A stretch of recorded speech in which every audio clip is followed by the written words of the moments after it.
স্বাধীনতা জবাবদিহিতাবিহীন হয় না, তাই জবাবদিহিতার মধ্যে গণমাধ্যমের সর্বোচ্চ স্বাধীনতা নিশ্চিত করা হবে বলে জানিয়েছেন তথ্য ও সম্প্রচার মন্ত্রী জহিরুদ্দিন স্বপন।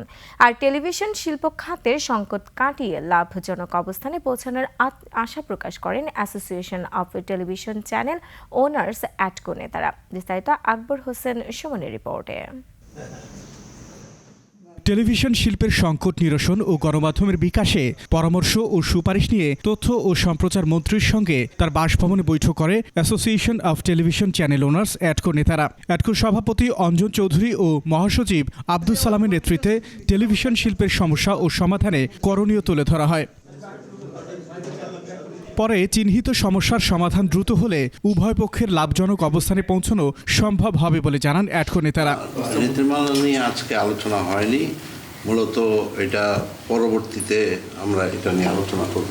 যে বিষয়গুলো আমরা আলোচনা করেছি সেই বিষয়গুলো সবগুলোই কিন্তু উইন উইন সিচুয়েশন, যেটা সরকারেরও লাভ, আমাদেরও লাভ এবং আমাদের সংশ্লিষ্ট যারা সহকর্মী স্টেক হোল্ডার এবং যারা আপনারা সাংবাদিক ভাইরা আছেন, ক্যামেরাম্যান আছেন, বোনেরা আছে, সবাই আছে, এটা পুরো ইন্ডাস্ট্রির জন্য একটা লাভের ব্যাপার হবে। গণমাধ্যমের সত্য প্রকাশের স্বাধীনতা নিশ্চিতের আশ্বাস দেন তথ্য ও সম্প্রচার মন্ত্রী। জবাবদিহিতাবিহীন যে স্বাধীনতা, সেই স্বাধীনতা কিন্তু নৈরাজ্যের দিকে নিয়ে যেতে পারে। আবার জবাবদিহিতার নামে কণ্ঠরোধ করাটা এটা একটা ফ্যাসিবাদী প্রবণতা। তো আমাদেরকে জবাবদিহিতার মধ্যে আমরা সর্বোচ্চ স্বাধীনতা নিশ্চিত করব। আমি মন্ত্রী হিসাবে সরকারের পক্ষ থেকে এই বিষয়ে গ্রিন সিগন্যাল পেয়েছি। ব্যবসার বাইরেও জনসচেতনতা ও দায়বদ্ধতা নিয়ে সমাজের প্রতি ভূমিকা পালনের আহ্বান জানান মন্ত্রী।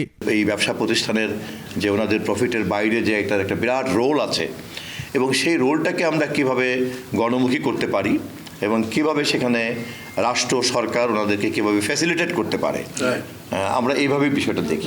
আকবর হোসেন সুমন, 21 টেলিভিশন, ঢাকা।